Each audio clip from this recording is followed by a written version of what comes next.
the 13th day of Scoopsmas, and all I've gotten so far is all of the consoles. And I have three wonderful guests on to talk today about the true cornucopia of different cards we've been given to talk about. And I'm looking forward to having this conversation with all of them. I'm going to have them each introduce themselves, and of course, once again, my order is truly chaos here. I'm going to have each of my guests introduce themselves, talk a little about when they started playing Netrunner, how they're involved in Netrunner these days, and then also what their favorite console of all time is. Izzy, you're top on my featuring list, so I'm going to throw it over to you first. Hello, hello. I'm Izzy, she, they. I've been playing Netrunner a while now. I started properly getting into the game in 2021, but I had an original core set back in the day and played that more as a board game. Yeah, I am a founding member of Querying the Message, a testing group, and also I am currently the community team lead at Null Signal Games. So I have been deeply involved in planning this preview season, which has been an absolute blast to see you all react to. Great. And thanks for doing that. It's a lot of work. London, you're up next on my list. Do you mind introducing yourself to the stream? Hi, I'm London. I'm in Pittsburgh. I started playing Netrunner 2.5 years ago. I came to Standard when Endurance was banned because that's the perfect time. Uh, I'd say my involvement, first of all, is with I've been dredging up some toxic cards and archetypes that everyone now has to deal with, like Better Citizen Program, and I put Orbital in Barfool. So you're welcome. And more recently, I've been getting involved in OP with our local districts, and in a couple months, our mega cities. So everyone should come to Pittsburgh. Yeah, I'm looking forward to that. That's been an event that I know your whole scene's been working pretty hard on, so I'm hoping that goes off really well. And last but most certainly not least, Micah, would you? Oh, actually, well, yeah, and Mike, I'll have you introduce yourself as well. Sure, yeah. I'm Micah. Pronouns are he, him. I am, I guess, the uh, token newbie in the group. I've been into Netrunner off and on for quite a few years, but especially with the new set coming out, I'm doing my regular tradition now of saying I'm definitely gonna like dive all in head first and like get competent at the game finally. So, but I do also play a lot of RPGs and Shadow the Beanstalk, and the Android setting is like something I absolutely adore. So this set's had me super excited just because of the higher emphasis on sort of like narrative and world building, which is cool to see from Null Signal games. That's great. I'm also going to have you try and get a little closer to the mic if you can next time. Um, However, though, I realized I forgot to ask all of you to do the follow up question or the final question of what your favorite console of all time is. So we'll just go, I think, kind of back down the order, and I'll start with you, Izzy, and then we'll go from there. You asked it, and I just got so lost in the introduction that I forgot to say that my favorite console is Obelisk. It's not even close. Love Okay. Obelisk. Draw cards, yes, please. Yeah, Obelisk is actually just a great design. I think that if it has it has some like maybe far off toxic regions at points in history, but it's just a very neat design, and I love the like draw a card for each successful card, like draw one card for each card you access. That's such a fun trigger.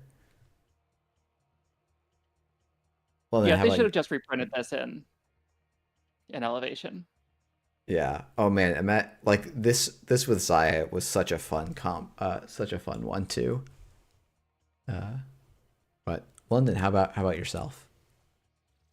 I'll stay in faction and pick an underdog. I'm rooting for Amanuensis. I know a lot of people have hated on it, but I think it's not actually that bad. I think it has this interesting dynamic where you try to greed value and the corp gets to punish you if you overstep and float a tag on the wrong turn. And also, I think the art on it is pretty cool. You just get to see Seb kind of like having a good time, and it reminds us all to like with the flavor text to kind of like spend some time for ourselves in between our metaphorical runs. Yeah, that's very nice. And Micah, how about yourself? Uh, Yeah, I was um stressing about this question because I actually, like I said, I don't know the cards like super well enough to give a good answer. But then I remember that I adore Dinosaurus because it's just uh the theming and narrative of it is amazing.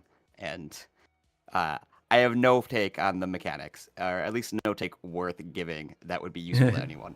But Uh, yeah, everything about Dinosaurus and like the fact that's a little AI toy robot buddy that helps Chaos Theory do crazy nonsense and wreck things is just it's a joy.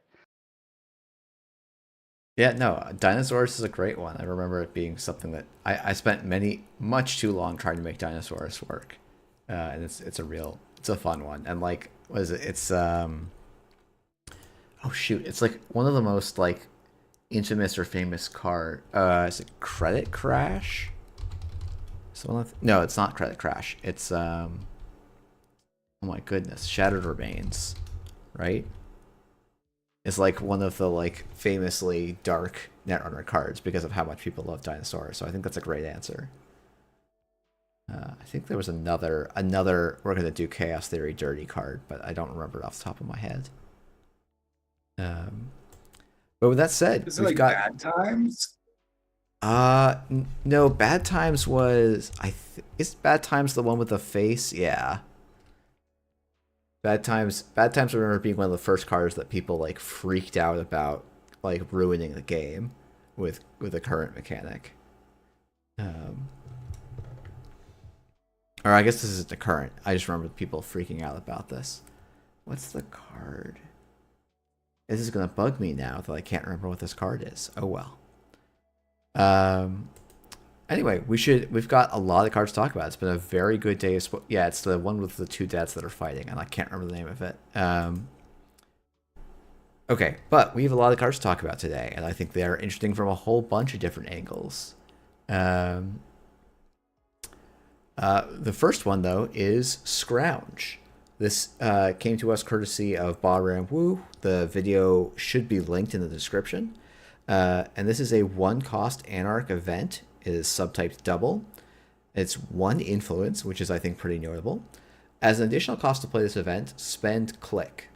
Install one program from your heap. You may add one program from your heap to the bottom of your stack. 99% of everything is trash. That's why I pay someone else to search it for me. Sturgeon General. Anyone have any opening thoughts about this card, the art, the theme, anything along those lines? The art is great and will surely make it onto a playmat. I think Scrounge really sort of nails core set card. Like, Elevation has to tread this really fine line where we want all of the cards to be playable in like a competitive standard environment at some time or another. But Elevation is going to be the baseline going forward. And so if the cards are too pushed, then we have the situation where we power crept the entire game.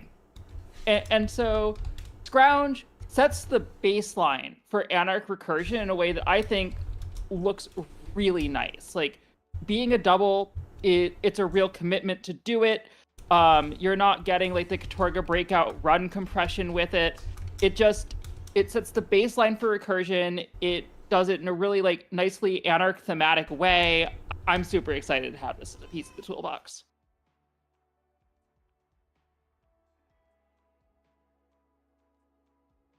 Yeah, I agree with that. I think it's a lower power level than labor rights, both in just the raw efficiency and in the versatility. And that's actually something that has me like wishing that it could somehow help you with your events, because now I'm just freaking out about how am I going to get my Ashen back at the end of the deck. Is a lot harder than it used to be. Yeah, I think that's a pretty notable thing that like Scrounge is strictly program recursion. So I think like your only options for Ashen right now really are like Katorga, Harmony AR Therapy, which I like, not a card I think is gonna see a ton of play, and then like the mode of Buffer Drive. I guess either mode of Buffer Drive seem like the really your options. I'm trying to think if there's any other like event recursion. I don't know if there's any that's like springing out to me. I don't think so. Yeah. I think buffer drive might be the most played of those. Yeah, probably. And like, maybe you can end up with a situation where you get to buffer drive and put the action on the bottom of your deck with some consistency, but that seems like kind of your best option. Micah, I know you're not like a hardcore competitive player, but I'd love to hear your thoughts on this card. Yeah, I mean, I'm excited to try. Like, I love Anarch as a faction in general, and as an avowed dad gamer, I just always build for vibe rather than quality. So, like, I like this card just for that reason alone. That would be nice. It'll be fun to really try and build a easy to run or easy to learn Anarch deck with it. But I'll say too that I mean I think what's cool about this one is I'm really curious to see what the wider art is when we see the non-clipped part of it too, because it'd be interesting to see like how the junkyard relates to the new city. Yeah, I think I this do is like. really love. Oh, sorry. Go ahead, Izzy. I do really love the art on this, and especially when you get the cards in person, you're able to see in a little bit more detail. Like the cybernetic respirator is so nicely done in the art, and really like what a world building detail that people need to get that kind of implant in the first place. Yeah, I think that's a very like neat element of the storytelling in Elevation. It's like, we haven't seen any other cards that like reference a junkyard yet, but like, it makes sense. Like, oh yeah, we're building, they're building a new superstructure. Obviously that's going to produce all sorts of like, you know, waste and detritus. And then there's going to be like, hey, we're in a a somewhat dystopian. I mean, even now, like you have people whose job it is to go through this waste and find the pieces that are valuable from it. Uh, and like it's like was it like the world changed but humanity didn't was like the old tagline, and this is like not not explicitly saying that, but like it's kind of that same vibe of like, yeah, we'll make people do the dirty grimy stuff if it makes someone a dollar, and we can pay them a dime. So I don't know. I think that's like it's cool, and then it is just a very like cyberpunk futuristic like look. That's it's a very fun element to have in Netrunner, for sure. I do also appreciate some of the teaching moments this card brings. Like putting something on the bottom of the stack is really interesting. Because first of all, something on the bottom of the stack, you're not getting back to it soon. So why are you doing that?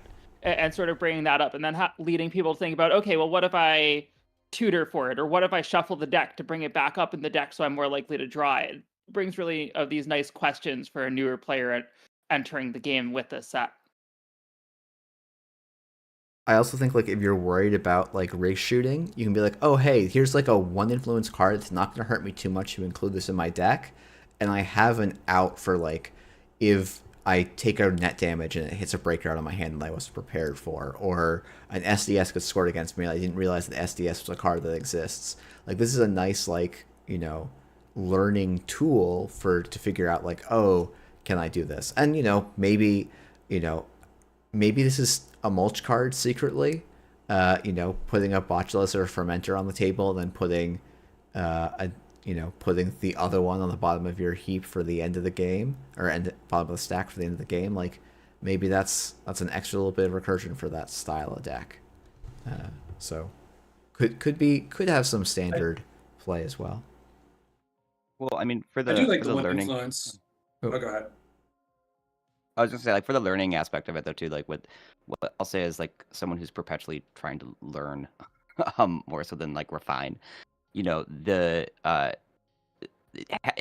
making it have and the you may add like having that as an option rather than a hard requirement or hard required action, uh, is really great for learning because yeah, like you're saying, like even if I don't do it very often because I don't have a plan for it. At least it gets me thinking about it, which is actually really dope, and not something I noticed when I first read it over. So it's cool.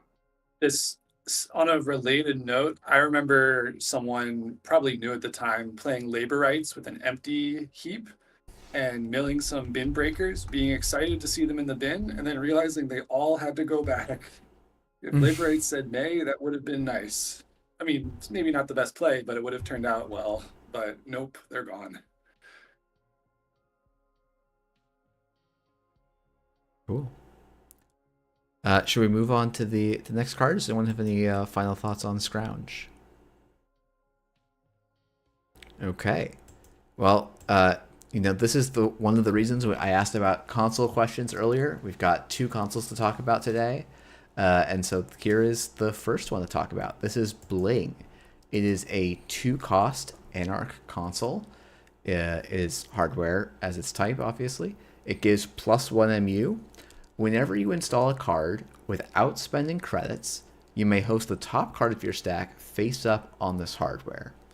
You may play or install hosted cards as if they were in your grip. When your discard phase ends, trash all hosted cards. Limit 1 console per player, and this is a 3 influence card. Micah, I might actually start with you, and kind of curious to hear what part of this card, be it calls to you first. Oh yeah, no, this is actually super dope. I have no coherent thoughts on like the mechanical aspects, but I do love to see like the sort of the hard light or holographic projection cyberware stuff, and this I love this art actually. And I might be maybe I'm like the lone weirdo and like thinking that this is like some of the coolest art, but I this is neat because it actually does seem sort of like culturally relevant, but also like super deeply cyberpunk and sort of techno futurist, which is I don't know. That's really cool. That's the immediate thing that jumps out to me. Yeah, I think that's a fair As far as No, that's a great thing. That's a great thing to call out, and I think it's like a great way to like make you feel like you're at a place and not just like in a generic, future setting. Is to like kind of tie it with that cultural elements and aspects. Topon in particular, they need to be fed cards, and so this is a way to keep the cards coming on sort of a temporary basis. Like you're not picking them up. On the other hand, you're not risking anything on Bling to their ability each time you fire that, which is interesting. It sort of remains to be seen. Like, obviously, we have Steelskin scarring in faction. Card draw hasn't been a huge problem for Anarch historically, so we'll see how much this sees play. But maybe this is sort of a piece that really lets some of the non-Hoshiko Anarchs have that little bit of extra card draw to push them forward. I'm really curious to see what this ends up doing. Yeah, I think Topon is worth shout. Oh, sorry. Please go ahead, London. Go ahead. You can go ahead. Oh, I was just gonna say, like, an interesting thing that like I saw people asking a question about is like, how does this work with a card like Paladin? Because Paladin, like, I'm not spending my own credits, but the way that this card is worded is even though you're not spending your own credits, you're spending credits on Paladin Poemu. And so you actually need to like install non-zero cost cards and trigger this effect. You need to have cost discounters. So things like, DZMZ discounting the cost of your programs, or maybe this is secretly a Sebastião console. So he installs a 2-cost connection for free and then puts the top card of his deck on Bling that he can then play with. And Topon has the same interaction where they can click, install a card, and if it's 2 costs or less, they'll get to put that down, lose a card from their hand, but then they'll get to put a card on top of Bling, and that might be enough kind of forward tempo for them to kind of make some things happen. I am not a Seb Bling believer. Because Seb's turns are already so heavily constrained with the tag on, tag off mechanic that how are you going to be using these impulse draws effectively without just like losing them at the end of the turn. I think in Topon it will work really well, and it's an essential piece for them. Yeah, also just because, and like, this is a thing where I'm like, I keep hearing the term impulse draw. I'm assuming that's a Magic the Gathering term for like a, an effect where you kind of exile a card and then you can use it until the end of your next turn or end of that turn kind of thing. I think so. I'm not That's what fully I've been sure, told. but yeah. I think this is a dangerous card. I'm going to be like in the groove, installing cards one after another off the top of the stack, chaining them 0 to 0 to 0 with gachapons and whatnot. And every turn's going to end, and I will not have made a run. I'm going to go through the whole stack without making a run. Yeah, Where are the clicks for runs? It is going to feel a little sad when you end up with a steel skin on this and it trashes and you don't get a couple of cards from it, because of course it's not actually in your hand, but... Yeah, that does seem like it's Oh, go ahead. I'm wondering if you should put run events in your deck that you otherwise wouldn't, just because then you get these impulse draws that let you convert that free draw into like a value run.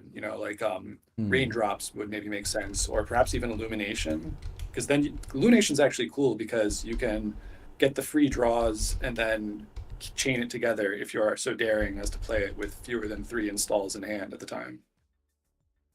Oh yeah, that's an interesting thought. That like, yeah, you can chain illuminations with this, and yeah, because they're one at a time, you can like, if you install a fermenter with illumination, you can then trigger Bling before you go to do your next install, which does seem like a fun pattern.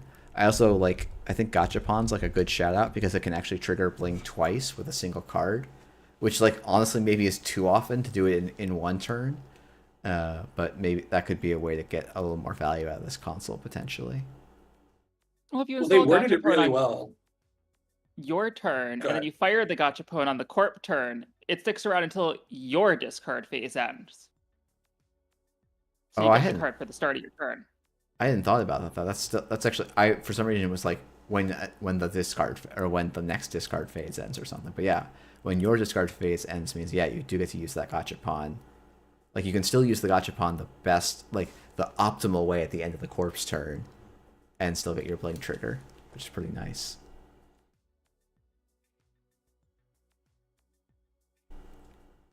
Interestingly, I feel like you maybe don't play Paladin with this because you're probably playing Topon and trying to hit 0 with that.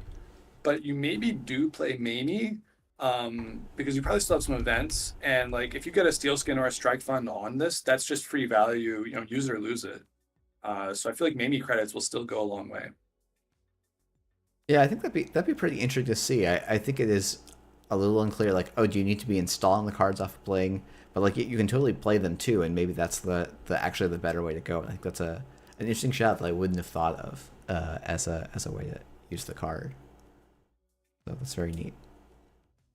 Do we think this goes anywhere outside of Topon, or is this pretty much, do we think that's sort of their console and probably gonna be where this ends up most of the time? Sort of depends on how many zero-costers we end up printed in future sets, just with the card sticking around as a base core set card for a long time. But yeah, that's fair. Yeah, I guess Right in now, theory, maybe Essa could use it with Running Hot. Oh yeah, all the one cost run events into Ghost Tongue. No, it doesn't work with events. But just the idea of like more clicks right. to make use of these draws before they go away. I see what you mean. Yeah. Cool. All right. Well, I guess we could move on to talking about some of the Crim cards that we got today. So first up, this one is courtesy of the Metropole Grid. We got Tant. This is the other console, so we can talk about both consoles back to back. This is 3 cost, hardware console, plus 1 MU. The first time each turn you make a successful roll on HQ, you may host 1 card from HQ at random, face up on this hardware. Click add 2 hosted cards to HQ. The runner may access 1 card in HQ at random. Any player can use this ability. Limit one console per player. And this is 3 influence for criminal.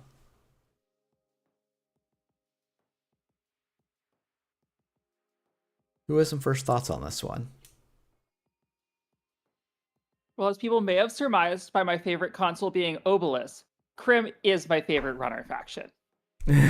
So I'm excited for this. This card has so many interesting timing interactions. I have trouble evaluating how good this is having not played it, but I am so excited to play the double console deck of Detent Hermes and Bahia Band's Archives to overinstall the Detent with Hermes without having a window for Spin Doctor.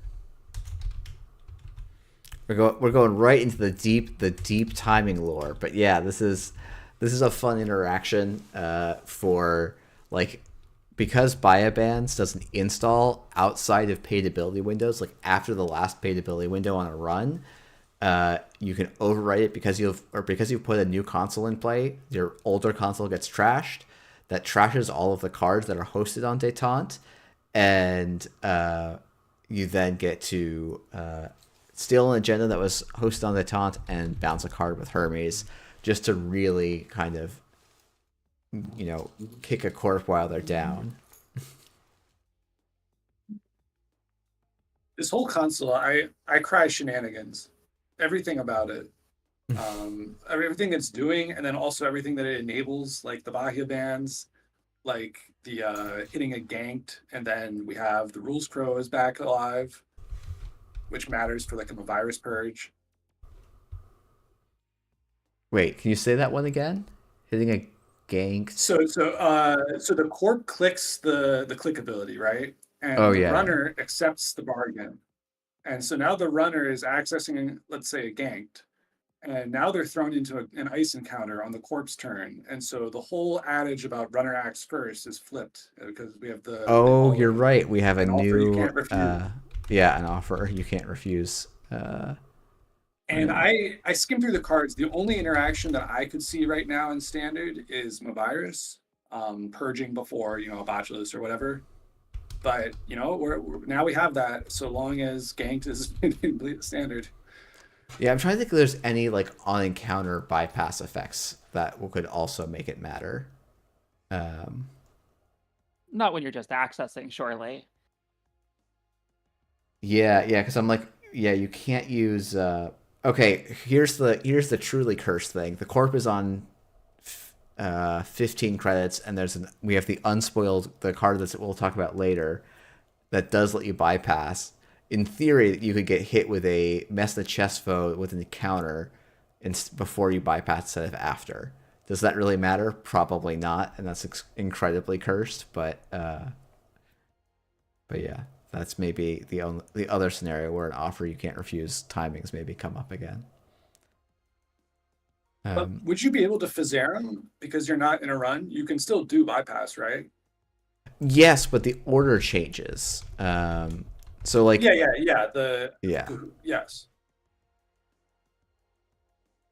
Yeah. So it's like if that ice has on encounter effects, they would trigger rather than before you get to bypass. But yeah.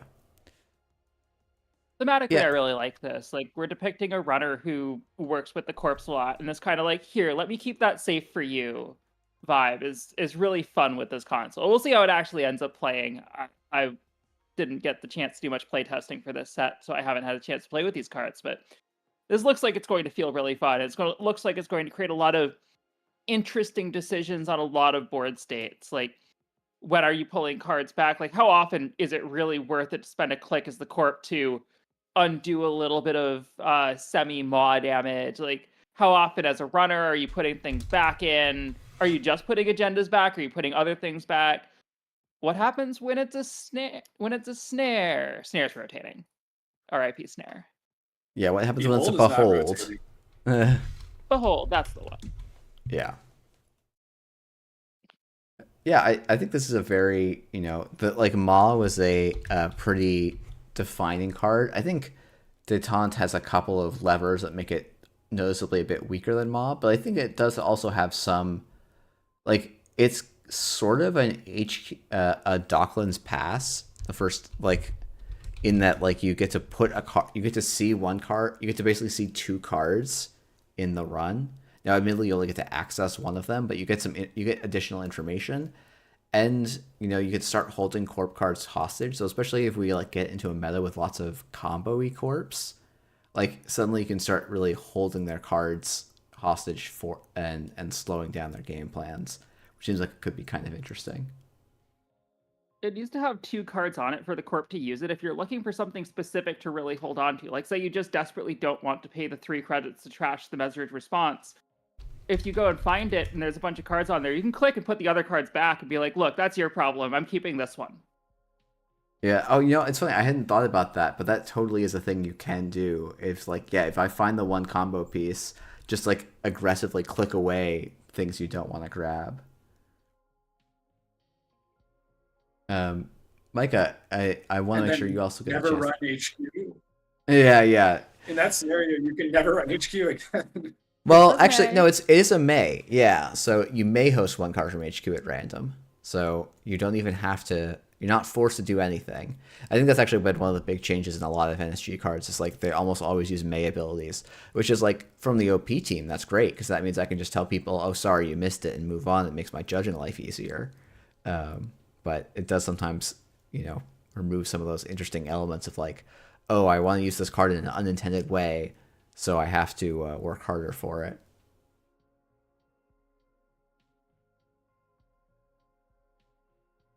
But Micah, I would love to hear. People... Oh, nope, let Micah go. Yeah. Yeah, no, I actually am just really interested about hearing more you guys about this card because the mechanics on this there seem really, really interesting to me. Especially, yeah, like trying to dump a if you're corp just trying to dump cards onto hosting onto it and just leave one to just play mind games with the runner. I think you were getting to that when you're talking about like keeping trap or something in your hand. But yeah, I mean, what's cool about this card though is one, I think Baz is just like a really neat character in general. Like, it's, like not like amazingly complex or anything, but it's just fun. Like it's fun to just have like a bad guy in the game. What's going on with this though is like a really weird card. Like I don't know what is actually supposed to be happening in terms of like what Baz is doing because clearly this is his card, his console, right? But it's other than like crazy criminal stuff, right?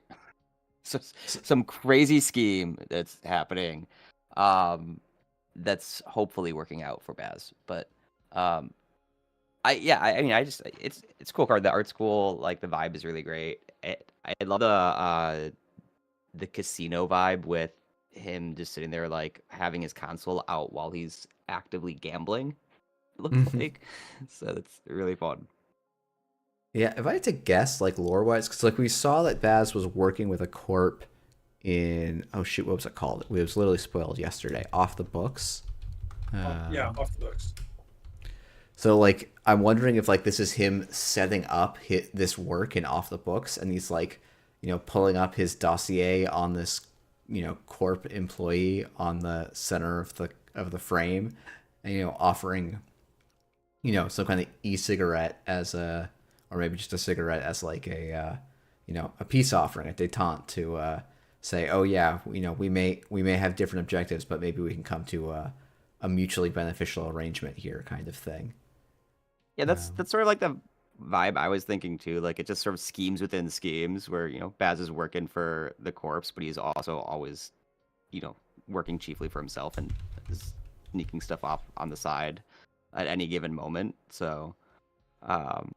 But yeah, it's cool though. I like it. Yeah, I agree. All the other cards that featured Baz, I feel have done really good job of kind of tying in the lore and the theme of what Baz is doing. Yeah, and like he's not the most complex character, but he's fun. Oh, sorry, go ahead. The other person whose console this is, Phoenix. That's true. We haven't talked about him at all yet. 17 influence can definitely afford. And I think this like hand pressure is a kind of, escalating threat to the corp. So combining it with your ID with Phoenix, I think that's maybe where it's strongest. Yeah, I think that's a really interesting point. That like seeing one card is not that great, but or like pseudo trashing one card is not that great. But once you're like pseudo trashing like 2 cards per turn, this starts looking quite interesting and potentially quite strong. Because like once you see an agenda on Détente, like it gets pretty tough.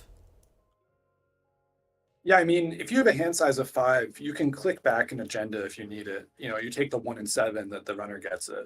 But if you can't keep more than 2 or 3 cards in hand at a time, this gets a lot trickier. And then eventually the runner finds a second agenda, and then they run archives and take both of them. Yeah, that could be quite rough for sure. Yeah, I don't know. Maybe this would be, it's kind of funny that it's like, I think I was seeing a lot of people being like, "Oh man, I can't wait to see Ryu's guitar console." It looks like that's not in the cards for this set, so it is funny to kind of be like, "Oh no, he's actually going to get like this, cigar case computer, and it's the sick 1-2 combo." Well, a guitar console for Phoenix wouldn't make a whole lot of sense, right? Because aren't they like notorious for smashing everything? So it would be a very short-lived console, I guess. That's a good point. So having something that she can keep compactly on their body is pretty good. Bringing it back full circle to Shattered Remains. Wow, the full circle. Nicely done. Izzy, I think you had some other comment as well before I had Micah chime in. So Yeah. One thing I'm interested about is if it will ever be correct to like click this a bunch of times just to fill the corpse hand up and make them discard, like Laramie Fisk style. Say, hey, you're trying to score a 3-2 or a 4-2 on the board with Seamless. What if I give you 6 more cards and you have to decide what you're discarding at the end of this turn? How are you holding on to all your pieces now? Could be interesting.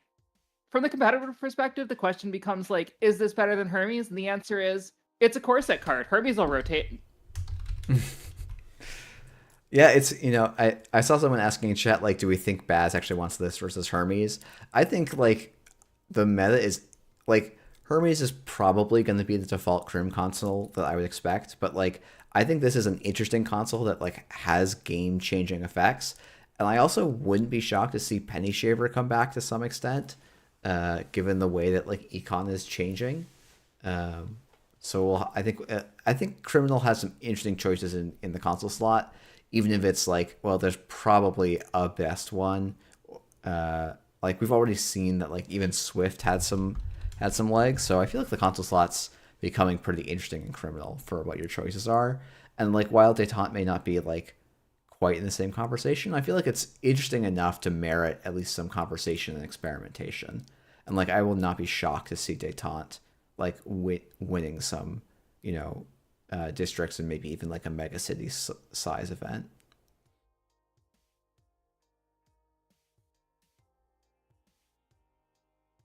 All right, should we move on to the next card?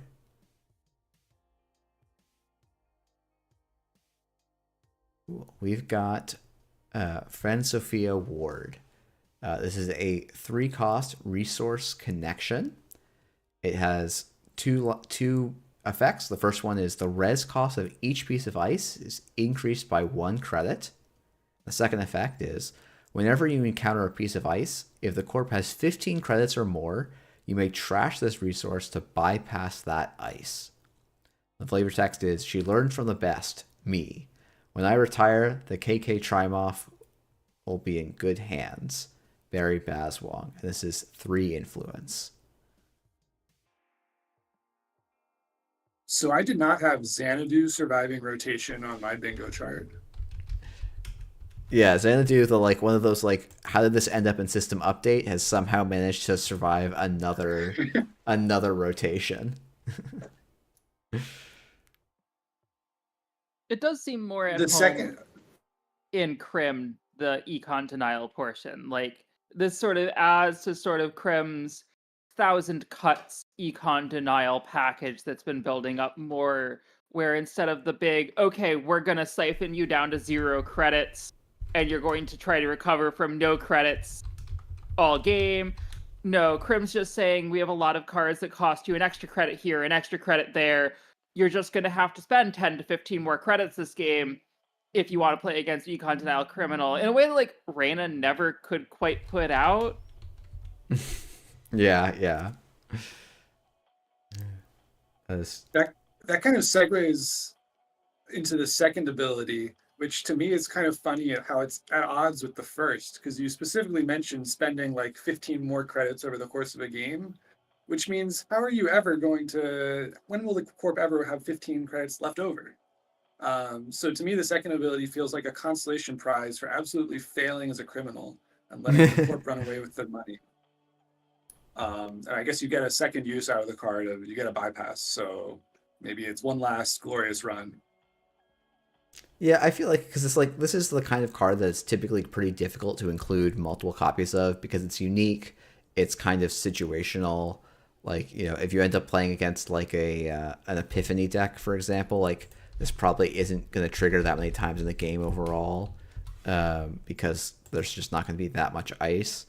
So like having that like, well, if I install this, maybe I don't need to install a breaker in all cases, or maybe I can, you know, get around like a brand that I don't want to break because the corpse just loaded. Maybe that's okay. But yeah, I agree that like the abilities kind of feel like the second one especially feels a bit like a consolation prize over like a main intent piece.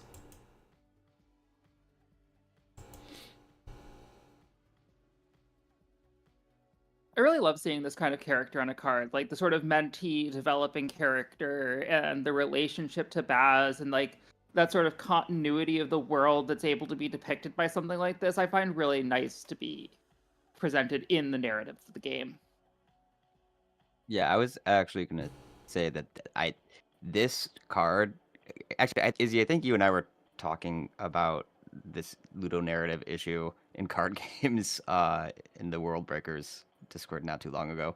But like this card is like such a great example of having every element of it has like some really cool implication for the story and setting and narrative that's here, like just from the fact like, you know, it's their mentee, but also like it for some reason she increases the cost of rezzing ice. So, you know, the implications make maybe she's involved in is, you know, actually embedded deep in a corp or in one of the corps, megacorps somewhere or something, and then but then you can burn her to just bypass ice completely, which is also like, you know, that has a whole interesting thing to it too. Like this is actually like a really cool, from a sort of a Ludo narrative perspective, this is actually a really, really cool card, I think.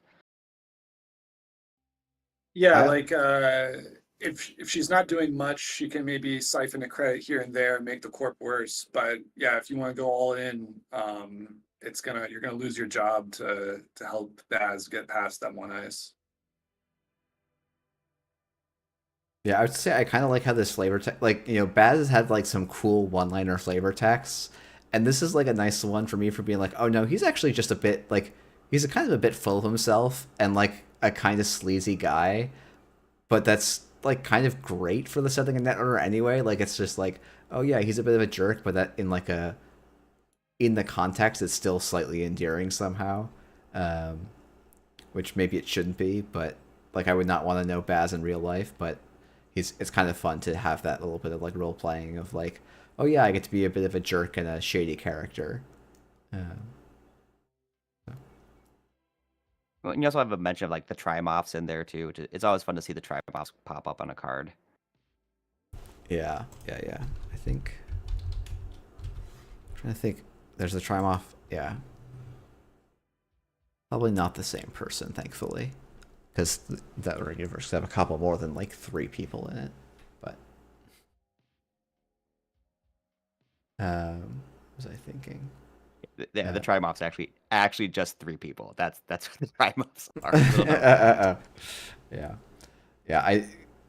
Kyle's saying, I would love to see Fransofia Ward at this massive console as a new criminal ID and hardware sometime in the future. I agree. This is a very sick looking computer, even though we're not really seeing any bit of it. Just the massive set of screens is always it's it's a very worn out trope, but I love it every time nonetheless. So. All right, should we move on to the next card? We've got Open Market. This is also from the Metropole Grid, if I'm remembering correctly. This is a 2-cost resource, job, and location. When you install this resource, load 6 credits onto it. When it is empty, trash it. You can spend hosted credits to install connection and job resources. When your turn begins, take 1 credit from this resource, and this is 2 influence. And that Kepo NBN gang makes trillions off incidental data scraping. So what if I use that network? Mulasa T. Someone else go first. It's pretty. This is just a really pretty card. Like, Yeah. I want to walk down that street. Like it's a cool street. I don't want to really live in the Netrunner world or in the Android world, but I would walk down that street for a night. It's really cool. Yeah, Kira has done some really good work in this set, and like this is definitely one of those like, it is both somehow like a very like movie-esque kind of shot, but also like oh man, I can kind of envision this place, which is pretty cool. Yeah, I'm just noticing. Go ahead. Oh, sorry. We have these overlays for a couple of the people in the picture. So, like with their information, is the market also like the market of people's information, or am I reading that wrong? I was actually gonna make the observation too. I interpret it more as Musliha looking at people for like, who is she trying to network with? Like, where is she getting the jobs from and making those connections? Oh, I totally took it as these people are the thing that she's going after. And like was gonna lift some stuff off of them. Though I think probably, ludonarratively, maybe your interpretation is a little more correct. Truly, it is probably both. I think she's I interpret it as like scraping data too, just to say like see who's worth reaching out to. Sort of like what Izzy's saying. Especially because like in the Android setting, like literally everything has wireless connectivity, like everything, even your clothes, basically. So that would make sense. Yeah, I guess because like you could see. Market. You go to the open market and Andy's there, and Andy teaches you how to be a class act.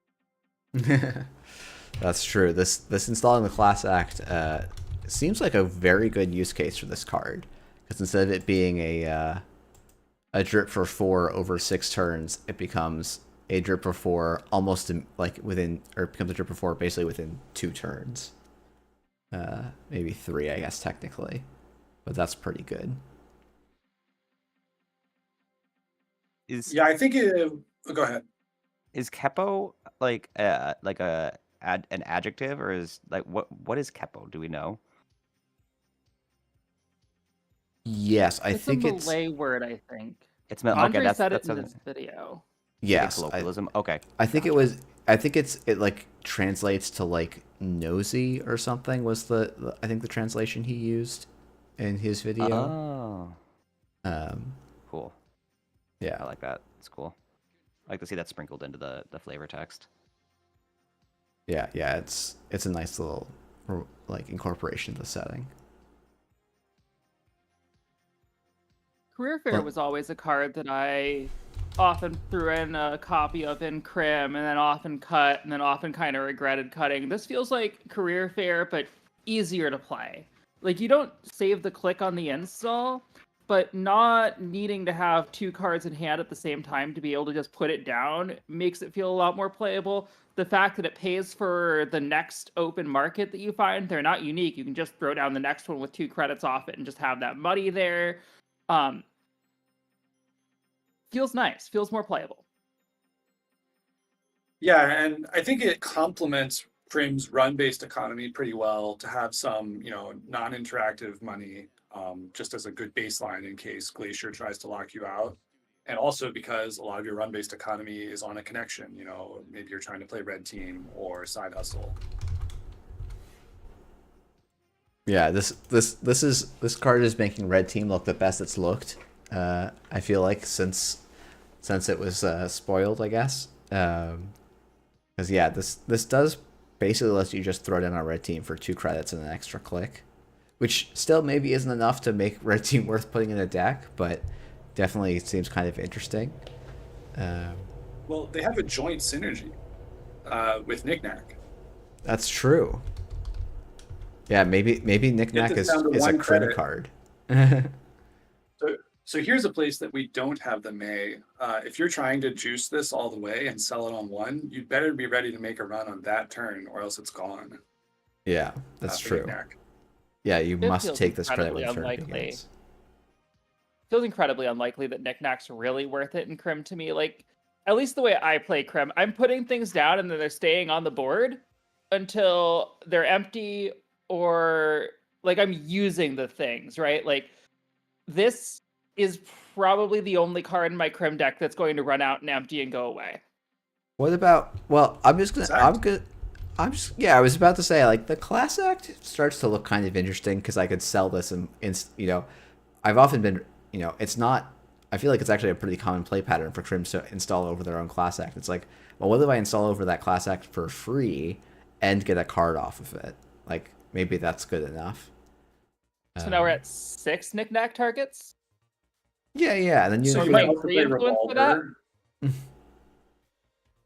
So wait, you also might play Revolver, and we were just talking about red team possibly, which, I mean, admittedly, no one was talking about it before Elevation, but hey, 5 credits in a card is a pretty good payoff. I mean, I guess 3 of them you were going to get, but still, it's a net 2 credits in a card. It's a fine trigger. I love Knick-Knack, but I'm skeptical in Crim. We'll see. Well, hey, and then also you could just run 2 Carmens and then sell the first one for profit. And everybody should take this as a challenge and prove me wrong, by the way. Yeah, I don't know. Open market definitely looks interesting, and maybe like it's the like, oh, if it opens up enough synergy points, maybe you can do it. And everyone's been saying, oh, as is just bad as, or what, Baz is better at, Baz is better as, but like this card does seem like it's a better as card than a Baz card to me. Installing it for 1 less, and you're probably looking to play more connections and jobs in as compared to Baz. Boy, that's not going to get annoying. But like That said, Baz does like some resources just to keep the ID always firing. Yeah, for sure. Baz definitely does. You don't have that boomerang. Yeah, I don't. Yeah, that's true. You're not going to have boomerang literally every time you trigger the ability, and you don't probably want boomerang literally every time. So yeah, it's not like this isn't a card you can play in Baz, but it does feel like as maybe gets the most use out of this of any criminal.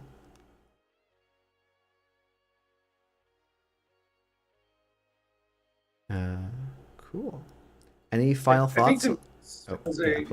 Sorry, yeah, one last is that to me, I think of Friend of a Friend as another card that, like, on its own is pretty unassuming, but it's not really doing anything special, but it's kind of just the glue that lets the rest of your engine make more sense.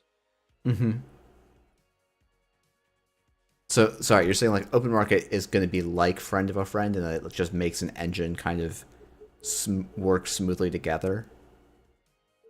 Yeah, I was just finding a similarity there that they both kind of, they help the rest of what you're doing actually function and not just brick on turn 1. Yeah. I think that makes some sense. Very nice. All right. Well, we've got one more card to talk about. This is Devadatta Drone. This came from the JNet B. And was a bit of an ARG game that people figured out. This is a 1-cost, 1MU program in Shaper. When you install this program, place 2 power counters on it. Whenever you breach R&D, you may remove one hosted power counter to access one additional card. And then the flavor text is, I still have friends on the inside. Magdalene. Oh no. Eno Chimitai. And this is one influence. So, yeah. Well, then I think we'll start with you on this one, maybe.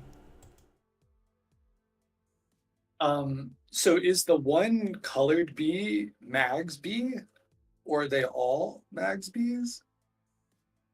I think so. It looks like that one bee has a crown on it, and the other ones don't. So maybe it's just trying to denote the queen. Though maybe it is, it being Magdalene's bee probably does make more sense. The green one is Mag's bee. I can confirm that. Amazing. Yeah, the comparison to Nyasha is obvious, to have to mention it. And at first I was maybe a little underwhelmed. But just being like a cheaper way to start firing your Pretty Mary Amelia combo maybe is worth something. Yeah. And it's not a crown, it's just a little tuft of bee fuzz. It looks like a crown at my resolution, but maybe I've got it wrong. Maybe my resolution is not right.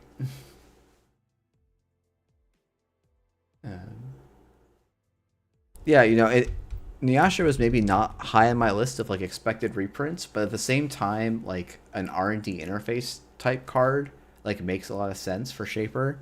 R&D interface is a real throwback card, back to the first cycle that FFG printed, and I think it was like at the time, like it's kind of funny to think that this 4-cost hardware was like meta warping, but it kind of ended up being pretty meta warping.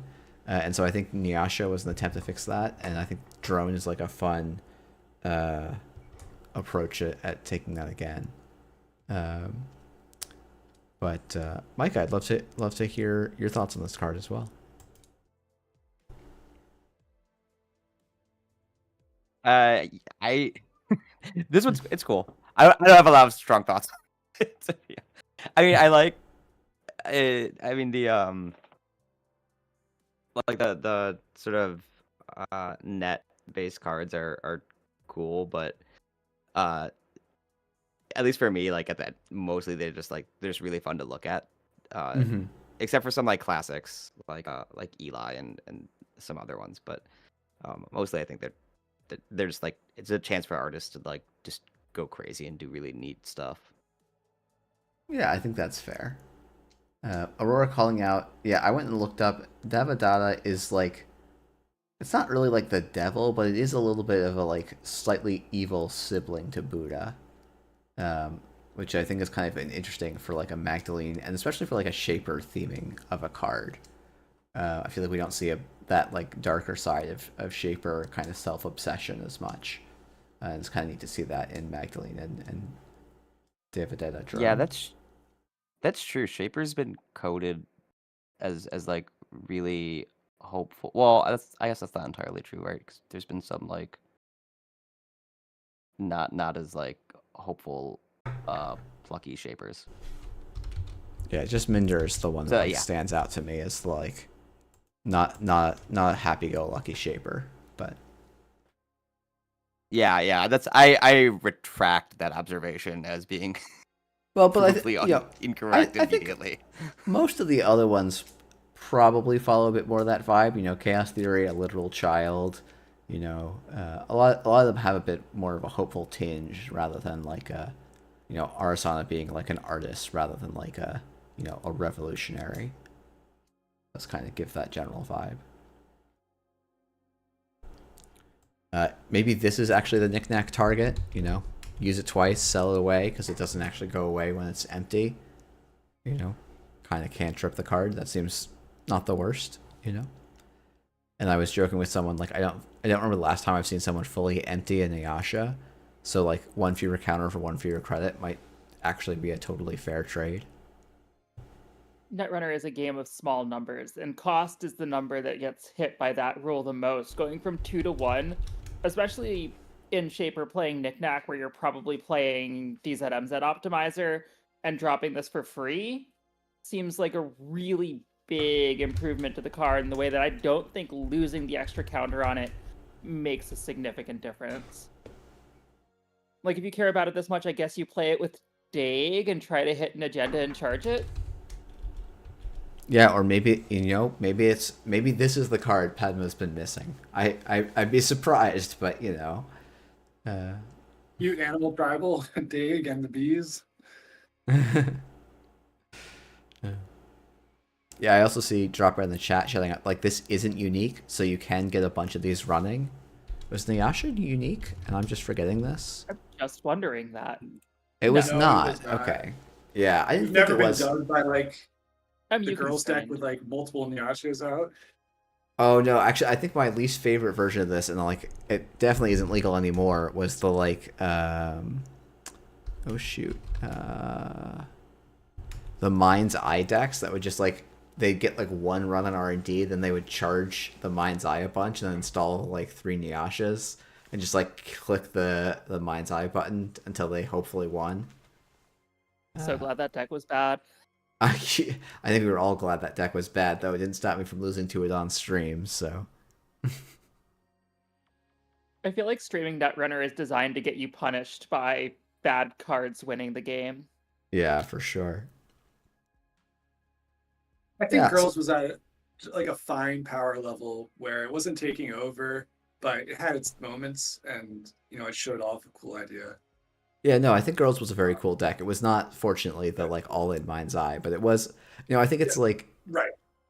it's been very easy for like Netrunner elitists like myself to be like, no, just just multi-accessing isn't the right way to win games with Netrunner. You'll just lose to variants sometimes. But it's like, but it's actually maybe better than I was giving it credit for, and just getting to those accesses quickly is a very very like it's a nice change in tempo of Netrunner games, and like it was I played against it. It's a fun mix up of tempo, I guess, is really what I'm trying to say, and like it was a cool deck to see make it out. I mean, I think Trick Shot taught me back again the value of an extra access, just like an incidental. Here's one more access, and what that does here, twice you get over the course of a game. Pretty big.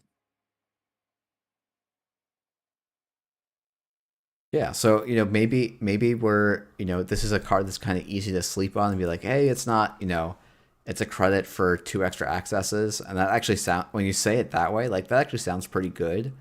And like it didn't make the cut index before, but maybe it especially as the meta is going to shift and we're looking at a different landscape of where corps are powerful and where runners are powerful, this could be a pretty interesting card to have as part of the meta potentially. But I think that brings us to the end of the spoilers for today. So I want to say thank you to all 3 of you for coming on. Thanks to everyone for tuning in. I know Neon Static is going on at the same time with some fresh spoilers. So appreciate those of you who are maybe multi-stream drifting, or those of you who are just tuning in for this. I think to wrap up, I'll quickly maybe ask each of you what card you're the most excited about for any reason from what we've seen so far in Elevation, and then we'll call a night. Izzy, I'll call on you first. Oh goodness, it is a hard question, not only because I'm losing track of what's been seen and what hasn't. I think maybe my favorite card in the set is actually Song Conceal, the Crim Breaker, just because it's such a cool condition to make the numbers good on it. Like, while a run event is active, is such cool text. Very nice. Yeah, Podcast I think not clearing the message.net. yeah, that was a pretty good. No, that was a good episode as well. But yeah, I don't know. Sanka Seal is definitely an interesting card, so I'm hoping we see more of it than people seem to be kind of down on it. London, do you want to go next? For me, I think it is Alco, the Jinteki ID, for carrying on Loud's legacy in a little bit different play pattern. I think the way that it just pushes you forward at cost, and asks you to find creative ways to make use of that cost is pretty interesting. Cool. I like that answer too. And I'll be really interested to see if we do get to see Lao 2.0 out of Akko. And Micah, I guess I'm curious. What card is tickling your fancy the most from what we've seen so far? Yeah, I mean, just because I'm a big weeb for Anarch, like Topan, it probably is still is like what I'm probably gonna like explore the most. Because I also think that they're just a cool ID anyway. But I also do like it's. I also have a soft spot for HP, just as like a megacorp, conceptually, and Mm-hmm. I do think that like the LEO construction ID is and what that opens up in like the game with or in this setting with these weird octobots that are all over the place is really neat. So I will probably try building some decks with this ID as well that will probably inevitably be really, really unsuccessful. But Topat's, I guess, my like actual favorite. So I took the opportunity to give you two answers instead of one. I'll take it. I liked both answers, so no objections from my end. All right. Well, thank you all for coming on. Thanks everyone for tuning in, and we'll see you all, everyone who's tuning in tomorrow for the final daily cast stream. So we'll have a good chunk of cards to look at, though not quite the whole set. But I have to unfortunately call that one the last one. So I think it's the last day of community spoilers. So. Yeah, thanks everyone for tuning in, and we'll see you all tomorrow night.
segment.